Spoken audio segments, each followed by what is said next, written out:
ha sido un año negro respecto a un año complicado, respecto a la cantidad de siniestros viales. Pero ¿cómo hacer para que esto se reduzca? ¿Qué medidas aplicar? Vamos a recibir al ingeniero Fabián Pons, presidente del Observatorio Vial Latinoamericano, o VILAM, lo tenemos en línea. Ingeniero, ¿cómo le va? Le saludan Silvia y Marcelo. ¿Qué tal? ¿Cómo les va? Muy Buenas tardes. bien, buenas tardes. A ver, yo decía, no sé si datos concretos todavía, los datos finales se tienen a fin de año, pero hubo un aumento en la cantidad de siniestros viales este año. A ver, los datos de este año los vamos a tener Sí, sí, con obvio. más o menos certeza a finales del año que viene. Ujú, Los datos parciales que dan son muy parciales sí. y sin tener en cuenta víctimas en sanatorios y en hospitales. Y a ver, ese feeling que tenemos y que compartimos, que este año hubo un aumento importante, no es lo que reflejan las cifras oficiales Ujú, de los últimos años. Todos los años venimos mejorando, sí. aparentemente. O sea, todos nos damos cuenta que no, que No. venimos empeorando. Sin embargo, las cifras oficiales dicen que venimos mejorando. ¿Y por Eh, qué? ¿Por qué? Y porque una cosa es el feeling y lo que vemos cotidianamente y otro son las cifras que informan las provincias. Ah, Hay exacto. muchas provincias que tienen una gestión muy pobre de la seguridad vial. En general, ninguna se destaca por hacer buena gestión de la seguridad vial, pero algunas son peores que otras.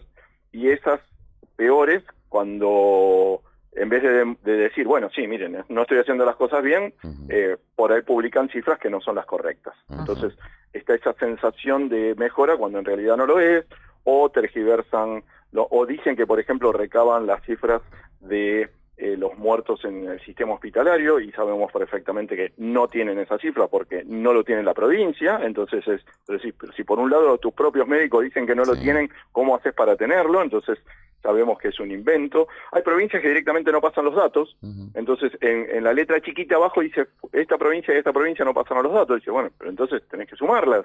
Eh, en realidad, la pobreza estadística que tiene la Argentina en materia de seguridad vial es increíble. qué lástima porque... Increíble. Y Sí. con la Sí. soltura que hablan los funcionarios de ciertas cosas, que dan cifras exactas, como por ejemplo cuando se trató la alcoholemia, que decían, el director de la Agencia Nacional de Seguridad Vial decía el 25% y el de la provincia de Buenos Aires decía el 90%, y ninguno de los dos tenía razón porque no hay cifras, no hay estadísticas. No. Nunca se hizo un estudio estadístico del tema, o sea, están guitarreando, inventando cifras. Bueno, así lo mismo pasa con las distracciones o con los choques por alcance o con tantas otras cosas. Ujú. Sí. Ingeniero, ¿cómo manejamos los argentinos? A medida que pasaron los años, cambió, digo, los vehículos son mejores, te asisten mucho mejor, son más veloces, comparado con vehículos de los 70, 80. Manejamos como vivimos. Mm. Por lo tanto, si cada vez somos más irrespetuosos, si somos más intolerantes, si somos más agresivos, si tenemos menos respeto por el prójimo, obviamente que vamos a manejar peor. Ujú, Entonces, una cosa es el vehículo y otra cosa es nuestra conducta. sí. Y otra cuestión es manejar el vehículo y conducirnos en la calle, que son dos cosas distintas también. En general vemos que los vehículos, si bien han tenido mejoras técnicas, y algunas importantes, desde el año 2014, por ejemplo, con la obligatoriedad del doble airbag, el Sí. ABS, en Ujú. el 2022 la obligatoriedad del control de estabilidad, pero lo que fue obligatorio, por ejemplo, el control de estabilidad en Ujú, el 2022, había sido obligatorio ya en Europa y en Estados Unidos en el 2011. sí. Los sistemas ADAS en España desde julio del año pasado y en julio de este año entraron en obligatoriedad una cierta cantidad de ADAS, ya tienen 8 ADAS obligatorios, 8 sistemas de asistencia a la conducción obligatorios. Nosotros no tenemos nada. Ujú, Entonces, en materia de educación vial, en materia de otorgamiento de licencias de conducir, de controles, del estado de las rutas, del parque vehicular, no nos olvidemos el incremento terrible que hemos tenido de motos y la siniestralidad terrible que tenemos con motos. Hoy sí. el NOA y el NEA, la mayoría de provincias ya superaron el 70% de víctimas fatales como motociclistas. Ujú, Entonces todo eso hace que muestre claramente que no manejamos bien ni el vehículo, ni manejamos bien, ni nos conducimos bien en el tránsito porque no conocemos las normas, no hemos sí. tenido educación vial, hay declamación de la educación vial que después no se cumple, y de hecho el cóctel siempre si seguimos así termina mal siempre, como todos los años, ¿no? Usted nombraba recién todas las herramientas para que se reduzcan los accidentes viales. Usted nombraba lo que falta de otros países, implementarlo acá, Sí. etcétera. Y le sumo a esto, los radares, ¿sirven para modo de prevención para evitar siniestros viales? El radar es una buena solución cuando yo tengo lugares, lo que llaman puntos negros en seguridad vial, donde hay un lugar de concentración de siniestralidad. Se utiliza como un elemento disuasorio y si no disuade, multa.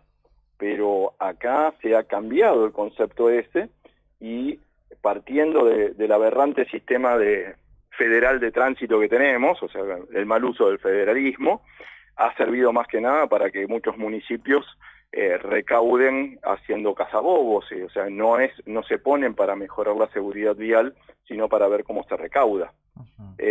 La Argentina necesita 100 veces más controles de los que tiene, pero controles nobles, y no solamente controles electrónicos. En la Argentina en general se perdió el control dinámico, eso que veíamos de chico, del patrullero, la moto, sí. andando al ritmo del tránsito y parando a la persona que hacía macanas, y se lo puede multar o se le puede hacer pedagogía de lo que está haciendo mal. Bueno, eso desapareció. Entonces, estamos a la merced de los controles electrónicos que, como decía, muchas veces son más un negocio que un elemento disuasorio o de un elemento de seguridad vial, que cuando se investigue profundamente quiénes están atrás de todo esto, va a ser un escándalo. Ajá, sí. ¿Va a cambiar? ¿En algún momento se va a transformar esto? Digo, pensando en la seguridad vial. O sueña con esto, quizás. Con las características que tenemos y con lo que estamos haciendo, lamentablemente tengo que decirles que no, y les explico por qué no. Como primera medida, en gerenciamiento te enseñan que cuando mandan dos no manda nadie. Bueno, acá tenemos un sistema legal de tránsito donde la autoridad máxima del tránsito son los municipios, tenemos 2.300 municipios, tenemos después las provincias, 24 provincias, y por último la nación. La nación hace una ley nacional de tránsito que solicita, pide, ruega que adhieran, como tantas otras leyes. No adhieren las provincias, no adhieren los municipios, entonces se convierte en letra muerta. Entonces, yo creo que teniendo un país como tenemos, una república, donde tenemos tres poderes, donde el poder legislativo está representado el pueblo argentino en los diputados y las provincias en senadores, tendríamos que tener una sola ley de tránsito que sea igual para todos, con un pequeño margen por una cuestión geográfica, de ciertas características de clima y nada más, pero que después sacar una licencia de conducir en Posadas sea igual que en Santa Rosa o en La Rioja o en la ciudad de Buenos Aires, y no que tengamos niveles de alcoholemia distintos, prioridades de paso distintos, velocidades distintas, requisitos técnicos y de documentación distintos, porque lo único que busca eso es recaudar, no mejorarlo. Eso como primera medida, esta es la base. Como segunda medida, después hay que buscar las soluciones, o sea, hay que planificar en el corto, mediano y largo plazo. Esa planificación la tiene que hacer gente idónea, que hoy no está en el gobierno municipal, ni provincial, ni nacional. En general hay honrosas excepciones, pero en general, siempre está mal hablar en general, pero no está esa gente.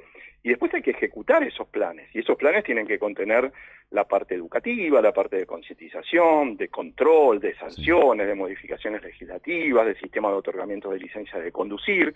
O sea que necesitamos gente que planifique, que no están por lo menos, o sea, a ver, hay gente que sabe, pero obviamente no está en cargos públicos, no lo buscan. Y por otro lado, después hay que ejecutarlo todo esto. Y ahí es donde vienen los problemas, porque por los cortos periodos que dura un funcionario, porque no hay una escuela, una saga como puede haber, no sé, en Cancillería, y se pierde. Entonces no hay un prospect de una mejora sostenida en el corto, en el mediano y en el largo plazo. Lo único que se podría llegar a hacer es trabajar sobre la conciencia individual y ver si individualmente podemos lograr algo. Hasta ahora no hemos tenido éxito. Sí. No. Preocupa, y para próximos años, ya este año fue complicado, pero para próximos años las motocicletas, ¿es un medio económico? Por la situación económica cada vez más están adquiriendo. ¿Cree que va a ser un tema en un momento que van a decir, bueno, tenemos problema que tomarlo ya? Les digo, o sea, hoy la siniestralidad, hoy ya la Argentina pasó el 50% de las muertes en siniestros viales son motociclistas, ya lo pasó.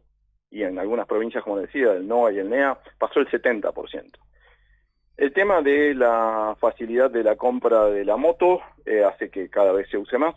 La actitud que hay a la hora de otorgar una licencia de conducir, la cantidad de gente que maneja una moto sin tener licencia, Sí. la cantidad de gente que maneja una moto sin saber andar en moto. Entre el 70 y el 80% de los motociclistas de la Argentina no saben andar en moto, o sea, no conocen ciertos principios básicos de la conducción de una moto. Ya no hablamos de manejo defensivo, hablamos de la operación de la moto. No se usan los elementos de protección, no se los exige. Entonces, cuando uno habla, por ejemplo, con los intendentes, nosotros tenemos un plan que se llama Plan de Saneamiento Vial por Células de Contagio, ¿no? Que se ejecutan en municipios. Y cuando uno habla con el intendente con el micrófono apagado y dice, ¿por qué no se es más riguroso con el control de las motos? Dice, si yo soy más riguroso, me quedo con la mitad de las motos del pueblo, de la ciudad, de lo que sea. Y se me viene todo el mundo encima. Y ahí va a aflorar otro problema, y es la falta de transporte público, que esta sí es mi responsabilidad. En cambio, si se me mata una persona cada 2 meses, y bueno, puedo echarle la culpa a uno, al otro, una cuestión fortuita, y zafo. Pero si yo me meto a controlar, va a aflorar el problema del transporte público y ahí me tengo que amacar yo y no quiero tener esos problemas. Ah, bien, perfecto. Fabián, hablabas en general de la Argentina. ¿Hay alguna provincia, referencia que sea mejor? Porque siempre decimos, bueno, en Buenos Aires se conduce como locos, o siempre le echamos la culpa a alguna otra provincia cuando transitamos. ¿Hay alguna que pueda ser de referencia con menos siniestralidad? No, hay algunas cuestiones puntuales. Hay localidades que se es un poco más respetuoso, hay localidades donde hay un poco más de controles. Si vamos a lo que son controles, la ciudad de Buenos Aires, por ejemplo, en controles de alcoholemia, prácticamente el 50% del total de controles de alcoholemia del país se hacían en la ciudad de Buenos Aires. Claro. Hace poco tiempo estaba en San Martín de los Andes y el respeto que hay a la prioridad de paso del peatón y el respeto a la prioridad de paso en general es increíble, parece que fuera Suiza, no Argentina. Sí. Entonces hay algunas islas de eso, por eso decía generalizar es malo, porque hay algunos lugares que se están haciendo las cosas bien. Hay municipios, no sé, La Prida en la provincia de Buenos Aires, que viene trabajando sostenidamente desde hace casi 20 años y obtuvo muy buenos resultados. Entonces hay islas que se pueden hacer bien, pero estamos hablando de 3, 4, 5, 10 casos en 2.300. Claro. Exacto. Sí. Ingeniero, muchísimas gracias por su tiempo. Y si no nos vemos, feliz año. Si no nos comunicamos, en realidad, feliz año. Gracias igualmente para ustedes y que tengan un muy buen 2026. Hasta luego. Por ahí le llamamos. Sí, ¿por qué no? Pero ya comenzaron, Marcelo, los saludos. Sí, obviamente, ya empezamos. Feliz año nuevo. Y tenemos que empezar porque hay entrevistados que nos comunicamos cada 2 meses. Entonces, obviamente, ya faltando poco tiempo, menos de 30 días, estamos saludando. Bueno, hablamos con Fabián Pons. Sí. Él es del Observatorio Vial, uno referente justamente en nuestro país para... con duras críticas siempre, o al menos las veces que nos comunicamos, contra la agencia